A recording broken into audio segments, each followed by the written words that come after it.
Ladies and gentlemen, welcome back to another illegal breaking reporting video analysis update.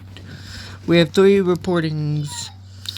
Firstly, ladies and gentlemen, the CDC unconstitutionally approves changes to the hepatitis B vaccine schedule. Let's get into this reporting by The Hill. CDC panel passes recommendation to change hepatitis B vaccine guidance. CDC panel passes recommendation to change hepatitis B vaccine guidance by Joseph Choi. The Vaccine Advisory Panel for the Centers for Disease Control and Prevention CDC on Friday voted in favor of changing long-held guidance for newborn hepatitis B vaccinations. The CDC's Advisory Committee on Immunization Practices, ACIP, voted 8-3 in favor of altering the recommendation that all newborns receive hepatitis B vaccinations at birth. The language of the vote was, for infants born to HBsAg-negative women, ACIP recommends individual-based decision-making in consultation with a healthcare provider for parents deciding when or if to give the HBV vaccine, including the birth dose. Parents and healthcare providers should consider vaccine benefits, vaccine risks, and infection risks. For those not receiving the HBV birth dose, it is suggested that the initial dose is administered no earlier than 2 months of age. There was a clear divide in the committee, with a minority of panelists strongly opposed to what they believed was a perceived harm that would stem from the vote, and the lack of data supporting a change to the guidance. The language offers flexibility, access, coverage at any time. I vote yes, ACIP member Hillary Blackburn said in her vote. This has a great potential to cause, and I simply hope that the committee will accept its responsibility when this harm is caused, and I vote no, fellow panel member Joe Hibbelin stated as he gave the final vote. We have heard do no harm is a moral imperative. We are doing harm by changing this wording. And I vote no, said ACIP member Cody Masner, who led the opposition to changing the guidance. Developing. With that being said, ladies and gentlemen, we have a new reporting by The Hill as well. Trump's national security new strategy, 5 key takeaways from that. Ladies and gentlemen, let's get into it by The Hill. Again, please, if you have not already, please like, comment, share, subscribe, and enjoy. Trump's new national security strategy, 5 key takeaways, by Laura Kelly. President Trump released his national security strategy late Thursday night with a focus on building up a larger military presence in the Western Hemisphere, balancing global trade, tightening up border security, and winning the culture war with Europe. The sweeping strategy is typically released within the first year of a new administration, explaining the president's foreign policy focus and offering guidance on where money is likely to be spent. The 33-page document builds on Trump's America First ideology, but also provides the first explicit reference to the president replicating the Monroe Doctrine, calling for U.S. dominance in the Western Hemisphere. After years of neglect, the United States will reassert and enforce the Monroe Doctrine to restore American preeminence in the Western Hemisphere and to protect our homeland and our access to key geographies throughout the region, the document states. The document does not explicitly lay out a U.S. retreat from the globe, but does call for increased burden sharing among allies and elevates American economic interests, access to critical supply chains, and unleashing American energy production. Here are 5 takeaways from Trump's National Security Strategy, NSS. Trump's war in the Caribbean likely to heat up. Trump's more than 2-month military operation against suspected drug smuggling boats in the Caribbean is likely to receive greater support as the NSS calls for the U.S. to readjust its global military presence to the Americas and away from theaters whose relative import to American national security has declined in recent decades or years. Trump has framed U.S. military operations in the Caribbean as armed conflict with drug cartels and has singled out Venezuelan strongman Nicolas Maduro, indicted in the U.S. for drug trafficking, as a primary threat, and said the U.S. could soon launch land operations. While Venezuela is not named specifically, the NSS calls for targeted deployments to secure the U.S. border and defeat cartels, establishing or expanding access in strategically important locations. The strategy also focuses on Trump's use of tariffs to dominate the region, but whether he holds such power is at the center of a case pending with the Supreme Court. The United States will prioritize commercial diplomacy to strengthen our own economy and industries, using tariffs and reciprocal trade agreements as powerful tools, the document states. And while the document does not explicitly call out China's inroads in Latin America, the NSS says that the U.S. should use its leverage in finance and technology to pull regional countries away from adversaries and underscore threats of reliance on those countries in espionage, cybersecurity, debt traps, and other ways. Trump criticizes Europe as failing to deal with Russia.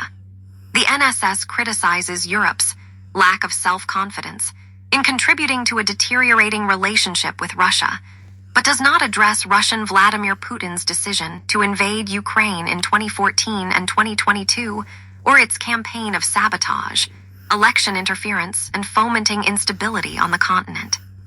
The NSS says the U.S. is the only power able to mediate between Europe and Russia to re-establish conditions of strategic stability across the Eurasian landmass, and to mitigate the risk of conflict between Russia and European states.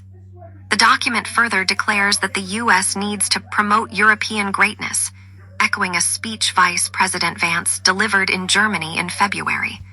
Washington is no longer pretending it will not meddle in Europe's internal affairs, Paul Zerka, a senior policy fellow at the European Council on Foreign Relations, wrote in an analysis. It now frames such interference as an act of benevolence. We want Europe to remain European, and a matter of U.S. strategic necessity. The priority: cultivating resistance to Europe's current trajectory within European nations. Taiwan cheers U.S. strategy on China. The NSS explicit recognition of protecting Taiwan's sovereignty and security from external influence was welcomed by the Foreign Ministry in Taipei and likely reassures China hawks in Washington that the administration is not looking to abandon the island to Beijing. The U.S. National Security Strategy affirms that deterring conflict over Taiwan is essential to the region and the world, the Taiwan Foreign Ministry said in a statement.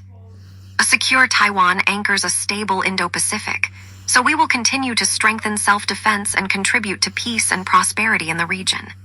The NSS calls for the U.S. to preserve military overmatch to deter a conflict over Taiwan, and says that a favorable conventional military balance is key to U.S. interests in the region, although it stresses burden sharing among America's allies in the region. It calls for continued pressure on Japan, South Korea, Taiwan, and Australia to increase defense spending. Regarding Asia, the focus on economics and deterrence are mainly sound. Patrick Cronin, the Asia-Pacific Security Chair at Hudson Institute, wrote in an early reaction to the NSS.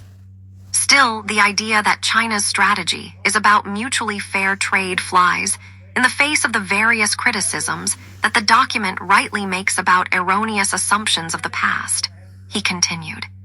American focus on Middle East to recede. Trump is working to draw down U.S. responsibilities in the Middle East, partly by focusing on increasing American energy exports and describing Iran and its proxy forces greatly weakened following the 12-day war with Israel and U.S. strikes on nuclear sites. But the days in which the Middle East dominated American foreign policy in both long-term planning and day-to-day execution are thankfully over. Not because the Middle East no longer matters, but because it is no longer the constant irritant and potential source of imminent catastrophe that it once was, the NSS states. While Trump acknowledges conflict remains the Middle East's most troublesome dynamic, it paints a rosier picture of the region. John Hoffman, research fellow with the libertarian think tank the Cato Institute, welcomed a U.S. strategy to scale down its role in the Middle East, but questioned whether the Trump administration has the political will to deliver on such a roadmap. The past 4 presidents, 2 of which were Donald Trump, ran on a platform of less U.S. involvement in the Middle East, yet pursued policies rooted in continuity, not change, he wrote. Washington remains entangled, trying to micromanage the region's affairs. This approach will not realize the stated objectives of this NSS. Whether Trump has the political will to fundamentally change course in the Middle East remains to be seen. Draws partisan pushback from Democrats.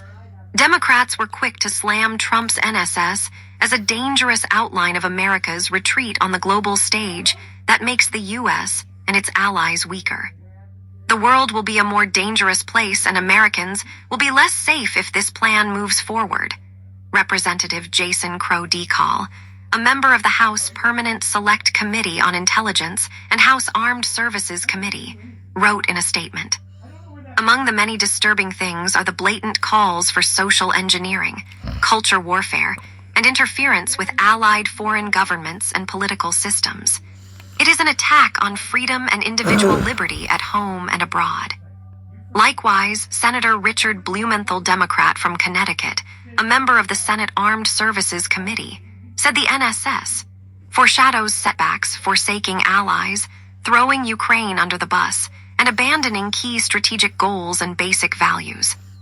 It will make America weaker, not safer. America first is America alone, and we will pay the price. Some commentators were more measured. The NSS includes some threads of continuity from previous national security strategies and some major departures, commented Bradley Bowman, senior director of the Foundation for Defense of Democracy's Center on Military and Political Power. There are some laudable elements, some notable omissions, and some serious, say what, moments. Ladies and gentlemen, with that being said, our last legal breaking reporting video analysis update is Justice Elena Kagan, who is a Democratic Supreme Court Justice, dissents but gives a scathing dissent. Let's get into that reporting now. This is going to be our last reporting for the morning of Saturday, December 6, 2025. Kagan issues scathing dissent in Texas redistricting case by Ryan Mancini. Supreme Court Justice Elena Kagan on Thursday warned in her dissenting opinion that the Supreme Court's approval of Texas's congressional map could violate voters' rights enshrined in the Constitution. In her dissent with fellow liberal justices Sonia Sotomayor and Ketanji Brown Jackson, Kagan wrote that the High Court intervened based on its perusal over a holiday weekend of a cold paper record. A three-judge district court in Texas determined that the redrawn congressional map, as Kagan wrote, largely divided Texas's citizens along racial lines to create its new pro-Republican House map, in violation of the Constitution's 14th and 15th Amendments. Today's order disrespects the work of a district court that did everything one could ask to carry out its charge, that put aside every consideration except getting the issue before it right, Kagan wrote. And today's order deserves the millions of Texans whom the district court found were assigned to their new districts based on their race. Kagan added that Texas claimed there was no racial gerrymander to its redrawn congressional map. But she wrote, Texas, of course, does not contend that the pursuit of partisan advancement itself a compelling interest. It is not. The liberal justice chastised the majority, saying that if it wanted to overturn the panel's decision, even if to achieve partisan goals, then the majority has lost sight of its proper role. We know better, the majority declares today, Kagan wrote toward the end of her dissent. I cannot think of a reason why. At issue is a new congressional map drawn to improve the chances of electing Republicans from Texas to Congress. The map is expected to potentially shift 5 congressional districts toward the GOP. The Texas bid triggered a separate effort in California to approve a new map in that blue state that could shift 5 seats toward Democrats. That map was approved by voters in November. A number of other states are also considering new maps. Conservative justices disagreed with the Kagan dissent, with Justice Samuel Alito noting, Kagan did not dispute that Texas shared the same impetus as California to redraw its congressional maps out of partisan advantage, pure and simple. The majority opinion claimed the panel of federal judges that previously decided on the case improperly inserted itself into an active primary campaign, causing much confusion and upsetting the delicate federal-state balance in elections. Texas's congressional map became a new flashpoint in American politics after President Trump urged red states to redraw their congressional maps in order to keep control of the House after the 2026 midterm elections. Though the new map was passed by Texas Republicans and approved by Governor Greg Abbott Republican, 6 groups of plaintiffs challenged the map in court. A panel of federal judges then held a 9-day hearing before they ruled that the map was likely a racial gerrymander. The case then went to the Supreme Court. With that being said, ladies and gentlemen, that is going to do it for this legal breaking reporting update. If you did enjoy this legal breaking reporting video analysis update, like, comment, share, subscribe, and enjoy, and I will see you this afternoon for more legal breaking news on the side of politics that you need to know about. More to come soon.